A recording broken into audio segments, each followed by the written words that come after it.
మీరు ఒకసారి ఇమాజిన్ చేసుకోండి, అది 1941 భారతీయులకు స్వాతంత్రం లేని చీకటి రోజులు. అలాంటి కండిషన్లో 200 మంది సిఐడి అధికారుల కళ్ళు గప్పి సుభాష్ చంద్రబోస్ దేశం ఎలా దాటేశాడు?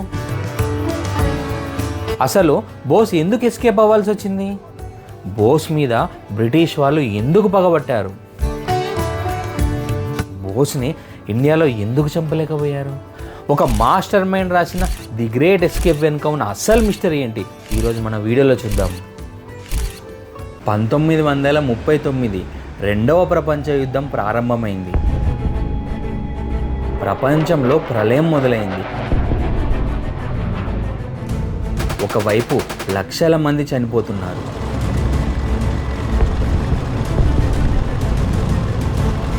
మిత్ర దేశాలు, శత్రు దేశాలు ఒకరిపై ఒకరు బాంబులు వేసుకుంటున్నారు.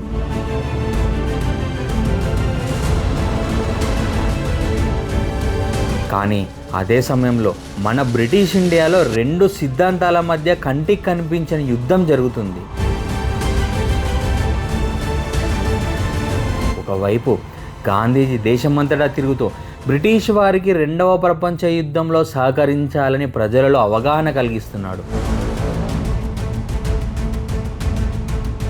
మరోవైపు సుభాష్ చంద్రబోస్ ఇదే మంచి సమయం, భారతీయులందరూ బ్రిటిష్ వారికి సహకరించకుండా చావు దెబ్బ కొట్టాలని ప్రజలలో చైతన్యం తీసుకొస్తున్నాడు.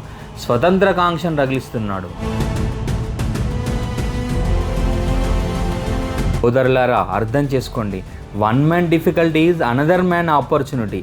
మన శత్రువు కష్టాల్లో ఉన్నప్పుడే మనకు అదృష్టం మొదలవుతుంది. Not a rupee, not a man. ఇది బ్రిటిష్ వాడి యుద్ధం. మనం ₹1 ఇవ్వద్దు, మన మనిషిని పంపొద్దు. Friend, freedom is not given, it is taken. మిత్రమా, స్వాతంత్రం ఎవరో ఇచ్చేది కాదు, దాన్ని మనమే లాక్కోవాలి అని సుభాష్ చంద్రబోస్ సింహగర్జన చేస్తున్నాడు. కానీ బ్రిటిష్ అధికారులు సింహాన్ని వేటాడడానికి గోతికడ నక్కల్లాగా కాచుకొని కూర్చున్నారు. మంచి అదను కోసం ఎదురు చూస్తున్నారు.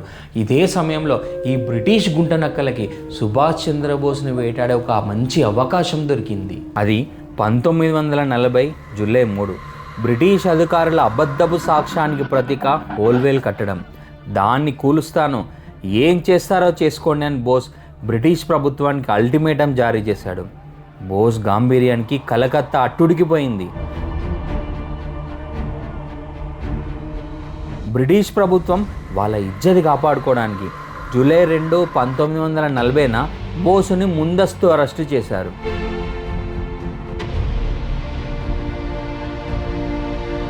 ప్రజలలో ఆవేశం పెరిగిపోయింది. బోస్ని వెంటనే రిలీజ్ చేయాలని బెంగాల్ అంతటా భారీ ఎత్తున నిరసనలు జరిగాయి.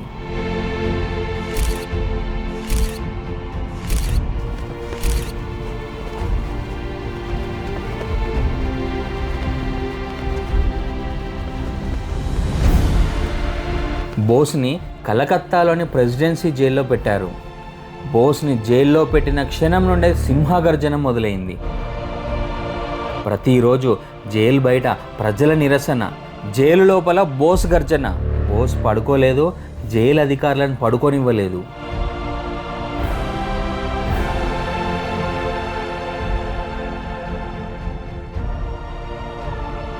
దొరికిన అవకాశాన్ని సద్వినియోగం చేసుకోవాలని బ్రిటిష్ అధికారులు పన్నాగం పన్నిళ్ళు.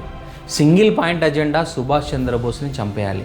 కానీ బ్రిటిష్ ప్రభుత్వం సుభాష్ చంద్రబోస్ని ఇక్కడే చాలా తక్కువ అంచనా వేసింది. సుభాష్ చంద్రబోస్ అనబడే వ్యక్తి కేవలం 7 నెలలు మాత్రమే ప్రిపేర్ అయ్యి వాడి ఇంగ్లాండ్లోనే, వాడి దేశంలోనే, వాడి గడ్డ మీదనే, వాడి భాషలోనే వాడు సెట్ చేసిన ఎగ్జామ్ పేపర్ని రాసి ఆ రోజుకి ప్రపంచవ్యాప్తంగా ఉన్న టఫెస్ట్ ఎగ్జామ్స్లలో ఒకటైన ISSC ఎగ్జామ్ని రాసి ఇంగ్లాండ్లో ఉన్న మేధావులందరినీ చెంప బలగొట్టేటట్టు ప్రపంచవ్యాప్తంగా ఇంటర్నేషనల్ 4th ర్యాంకును సాధించి ఒక భారతీయుని ప్రతిభ ఎలా ఉంటుందో ప్రపంచానికి వెలుగెత్తి చాటిన గొప్ప మేధావి సుభాష్ చంద్రబోస్. అట్లాంటి సుభాష్ చంద్రబోస్కు తెలియని పన్నాగాల, స్కీముల, కుట్రల. రోజు రోజుకి సుభాష్ చంద్రబోస్ని విడుదల చేయాలని బ్రిటిష్ వారిపై ఒత్తిడి పెరిగింది. మరొక వైపు నేను చావరైనా చేస్తా కానీ మీరు ఇచ్చే నీళ్లు ఆహారం ముట్టుకొనని సుభాష్ చంద్రబోస్ ఆమరణ నిరాహార దీక్ష చేపట్టాడు. చరిత్రలో ఇక్కడ ఒక పెద్ద ట్విస్ట్ మొదలవుతుంది. ఏప్రిల్ 8, 1929 బ్రిటిష్ ప్రభుత్వం భారతీయుల గొంతు నొక్కడానికి పబ్లిక్ సేఫ్టీ బిల్ మరియు ట్రేడ్ డిస్ప్యూట్ బిల్ని తీసుకొని రాబోతుంది. ఈ బిల్లుల గురించి అసెంబ్లీలో చర్చ జరుగుతున్నప్పుడు భగత్ సింగ్ మరియు బటకేశ్వర్ దత్ గ్యాలరీలో నిలబడి ఉన్నారు. సరిగ్గా బిల్ పాస్ అవుతున్న సమయంలో ఖాళీగా ఉన్న బెంచ్ల వైపు 2 బాంబులు విసిరారు.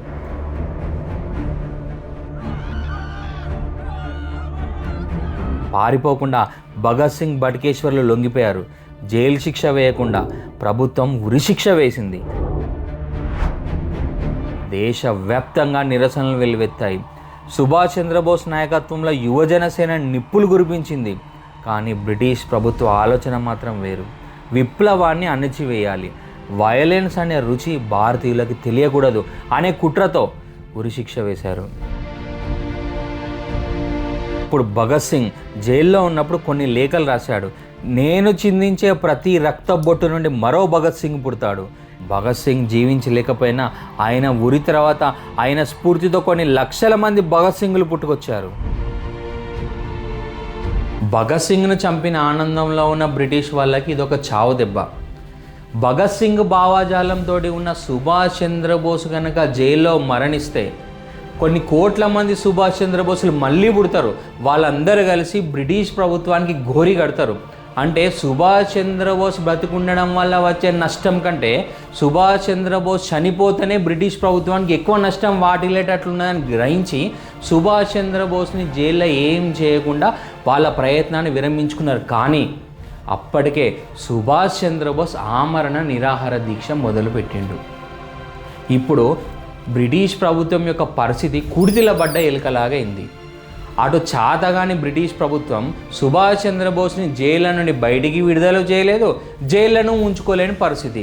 కాబట్టి ఏమీ చేయలేని దిక్కుతోచని పరిస్థితులలో బ్రిటిష్ ప్రభుత్వం సుభాష్ చంద్రబోస్ని హౌస్ అరెస్ట్ చేయాల్సి వచ్చింది. బోస్ని కలకత్తాలోని ఎల్గిన్ రోడ్లో ఇప్పటికీ కూడా సజీవ సాక్ష్యంగా ఉన్న నేతాజీ భవన్లో హౌస్ అరెస్ట్ చేయడం జరిగింది. సుయోధన ఒక కుట్ర ఫెయిల్ అయితే, ఒక ప్లాన్ ఫెయిల్ అయితే నేను మళ్ళీ ప్లాన్ వేస్తా అన్నట్టు ఈ బ్రిటిష్ అధికారులు మరొక మాస్టర్ గేమ్ ఆడడానికి ప్రయత్నం మొదలుపెట్టిళ్ళు. ఒక మాస్టర్ స్కెచ్ చేసి ఏంటంటే, ఒకవేళ సుభాష్ చంద్రబోస్ని హౌస్ అరెస్ట్ చేసిన తర్వాత ఆయనని కాలు బయట పెట్టనీయకుండా చేయగలిగితే, అలా కొన్ని నెలలు ఇదే ప్రాసెస్ కంటిన్యూ చేయగలిగితే, సుభాష్ చంద్రబోస్ని ఎవరిని కలవనీయకుండా చేయగలిగితే, బయటి వాళ్ళు ఎవరు సుభాష్ చంద్రబోస్ని కలవనీయకుండా కమ్యూనికేషన్ కనుక కట్ చేసి ఇలా కొన్ని నెలలు డ్రామా కనుక కంటిన్యూ చేయగలిగితే, కొన్ని రోజుల తర్వాత పబ్లిక్ ఆటోమేటిక్గా సుభాష్ చంద్రబోస్ని మర్చిపోతారు. సుభాష్ చంద్రబోస్ని ఫేడ్ అవుట్ చేయడానికి పబ్లిక్ తోటి బాబు సుభాష్ చంద్రబోస్ ఆయన నివాసంలోనే హ్యాపీగా ఉన్నాడు, ఉద్యమాన్ని వదిలేసి ఇంకా మీ పని మీరు చూసుకుంటే ఉత్తమం అని చెప్పి ప్రజల్ని మభ్యపెట్టాలని ఒక మాస్టర్ ప్లాన్ వేసిల్లు. బ్రిటిష్ ప్రభుత్వం సుభాష్ చంద్రబోస్ మీద చక్రవ్యూహం రచించింది. మైండ్ గేమ్ స్టార్ట్ చేసింది. ఒక 200 మంది బ్రిటిష్ సిఐడి అధికారుల బృందాన్ని ఫామ్ చేసింది. బోస్ హౌస్ అరెస్ట్ తర్వాత ఎల్గిన్ రోడ్లో ఉన్న పాలు పోసేవాడు, కూరగాయలు అమ్మేవాడు, చెత్త ఊడ్చేవాడు, ఆఖరికి బిచ్చగాడు కూడా సిఐడి అధికారులే. వాళ్ళందరిది ఒకటే టార్గెట్, బోస్ కిటికీలో నుండి చూసిన ఆ ఇన్ఫర్మేషన్ పైకి వెళ్ళాలి. బోస్ని కట్టుదిట్టం చేశారు. బోస్ ఇంటి చుట్టూ ఒక కనిపించని గోడను కట్టారు.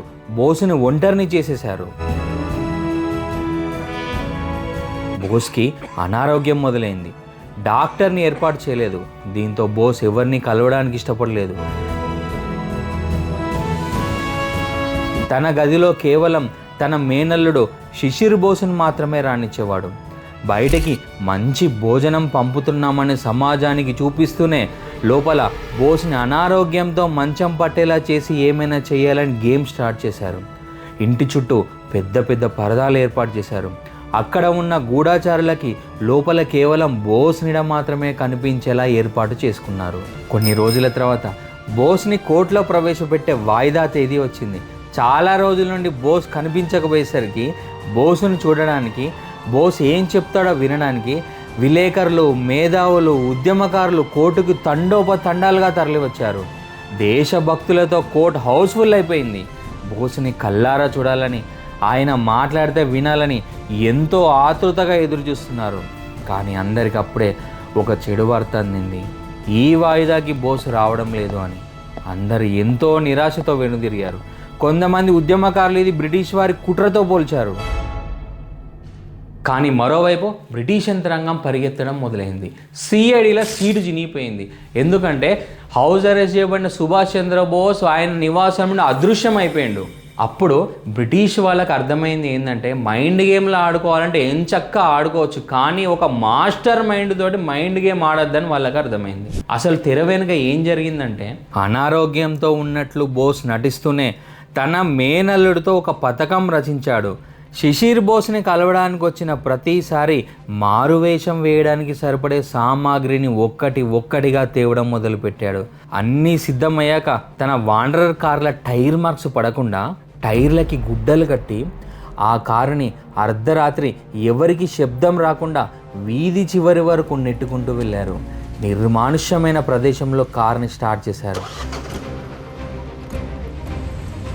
ఆ కారు సీటు వెనకాల బోస్ జియావుద్దీన్ అనే మారు వేషంలో ఉన్నారు.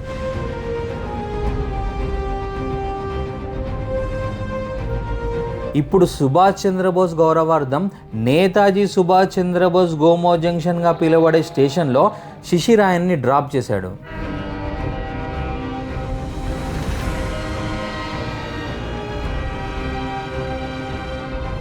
కార్ని మళ్ళీ యథాస్థానంలో పార్క్ చేసి ఎటువంటి గుర్తులు లేకుండా క్లీన్గా చేరిపోయడం జరిగింది. ప్రతిరోజు పోయే ప్లేట్లు పోతూనే ఉన్నాయి, వచ్చే ప్లేట్లు వస్తూనే ఉన్నాయి, కనబడే నీడ కనబడుతూనే ఉన్నది. ఈ సిఐడిలో ఆడుకునే మైండ్ గేమ్ ఆట ఆడుకుంటూనే ఉన్నారు. కానీ అప్పటికే సుభాష్ చంద్రబోస్ అదృశ్యమై 10 రోజులైనా వాళ్ళు కనిపెట్టలేకపోయిళ్ళు.